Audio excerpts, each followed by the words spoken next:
The Science of Anger, Master It Before It Masters You. This is a must-watch, life-changing video. Ever felt anger take over? Your heart races, your fists clench, and before you know it, you regret your reaction. But what if anger isn't the enemy? In this video, we break down the science behind anger, what happens in your brain, how it affects your life, and how to control it before it controls you. Don't let anger rule your life. Watch now, hit like, and subscribe for more life-changing insights. Are you aware of your inner power?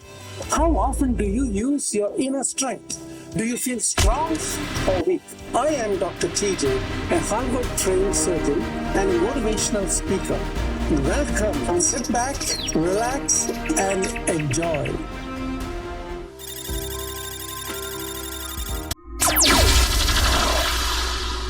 Boom! Just like that. Anger explodes inside you. Your face gets red, hot. Your fists clench. And before you know it, you say or do something you regret. Sound familiar? Anger is like fire. If you control it, it can keep you warm and light your way. But if it controls you, it can burn everything to the ground. Ralph Waldo Emerson said, "For every minute you are angry, you lose 60 seconds of happiness," end quote. But what if I told you anger isn't always bad? That it can actually be a superpower if you know how to use it. Today we are diving into the science of anger. What happens in your brain? Why do we get mad? And most importantly, how do we control anger before it controls us?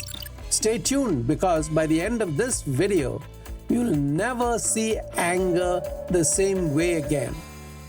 Section 1. What is anger? The science. Anger isn't just an emotion. It is a full body reaction. When you feel threatened, whether physically or emotionally, your brain activates the amygdala, the part responsible for emotions. It is called the amygdala hijack. You lose control and your primitive brain takes over. The amygdala sends an SOS to your adrenal glands, flooding your body with stress hormones like adrenaline and cortisol. Your heart races, your muscles tense, your breathing gets shallower. You're in a fight or flight mode. This is a survival instinct that is meant to protect you. But here's the interesting part. Your brain cannot always tell the difference between a real threat and someone just cutting you off in traffic. Buddha said, holding on to anger is like drinking poison and expecting the other person to die, end quote. Another important factor relating to anger may be called the sampling error, or the conscious and subconscious mind disparity. According to most research, the conscious mind processes only around 10 to 40 bits of information per second. In contrast, the subconscious mind can process, believe it or not, 20 million bits of information per second.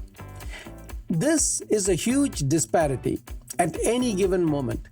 This has a significant impact on our lives. This means that the conscious mind only gets a small sliver of the whole picture. When anger takes the center stage, it may be based on that small conscious mind sampling of the total available information. This may then lead to wrong sampling, and we then base our anger on the wrong pieces of data. A third factor that is equally important to consider when it comes to anger is called the unconscious bias or implicit bias. This comes from the subconscious mind. As already stated, the subconscious mind can process 20 million bits of information per second, and the conscious mind processes only about 10 to 40 bits of information per second.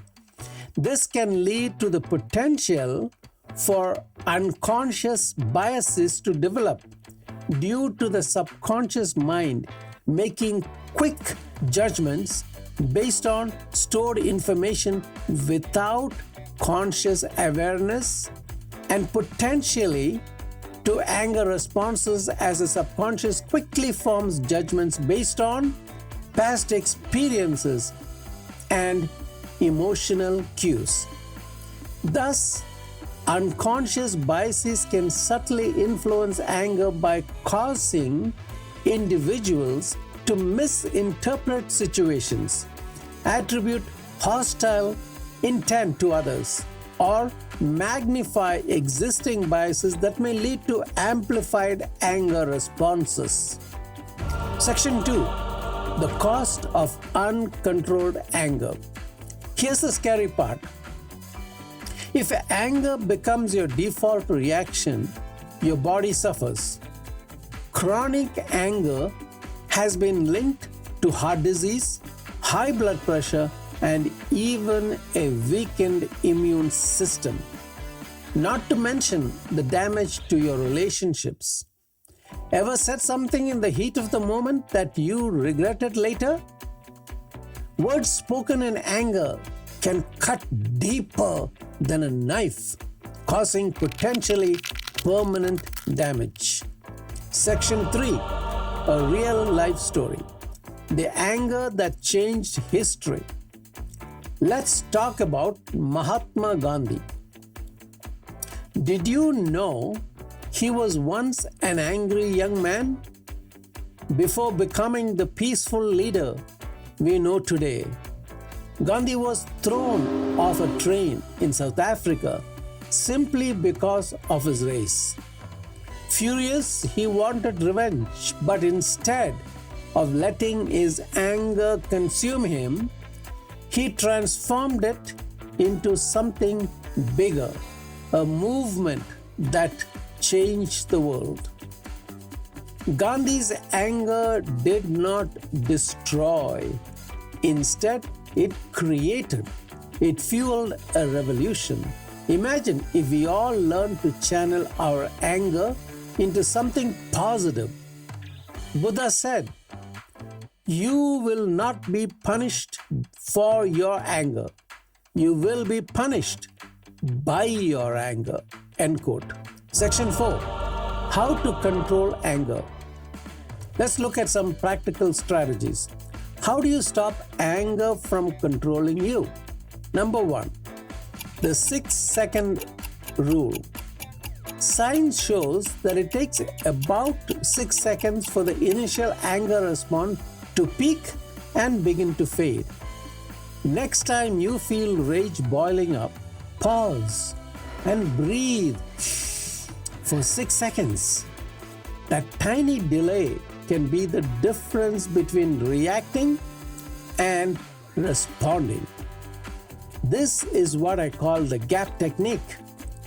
Usually you have a stimulus and an immediate response of anger back to back. That is next to each other. The anger follows the stimulus without any delay. Change this dynamic by adding a gap in between the two, namely the stimulus and the response. This usually helps to diffuse or eliminate the anger response. This gap technique can prevent the amygdala hijack and save the day. Number 2, reframe the situation. Ask yourself, will this matter in 5 minutes, 5 days, 5 years? Most things we get angry about are temporary. Don't let a temporary emotion cause a permanent consequence. Number 3, move your body. Yes, anger creates energy. Burn it off with a quick walk, exercise, or even punching a pillow. Movement releases endorphins, and endorphins are the antidote to stress hormones. Number 4, practice the power of silence. Not every battle is worth fighting. Sometimes the best response is no response at all. In conclusion, mastering your anger. Anger is not the enemy, it is a signal that something isn't right. The question is, what will you do with it? Will you let it control you, or will you learn to master it? Let us now recap. Number 1, anger is natural. It is a survival mechanism. Number 2, uncontrolled anger harms your body, mind, and relationships. Number 3, you can control anger with simple techniques like the 6-second rule, reframing, and movement. Aristotle once said, anybody can become angry, that is easy. But to be angry with the right person, to the right degree, at the right time, for the right purpose, and in the right way, that is not within everybody's power and is not easy, end quote. Now I challenge you, the next time you feel anger rising, pause, breathe, and ask yourself, is this worth my peace? If you found this video helpful, hit that like button, share this with someone who needs to hear it, and don't forget to subscribe for more powerful insights on mastering your emotions. This is Dr. TJ saying bye for now and see you in the next video.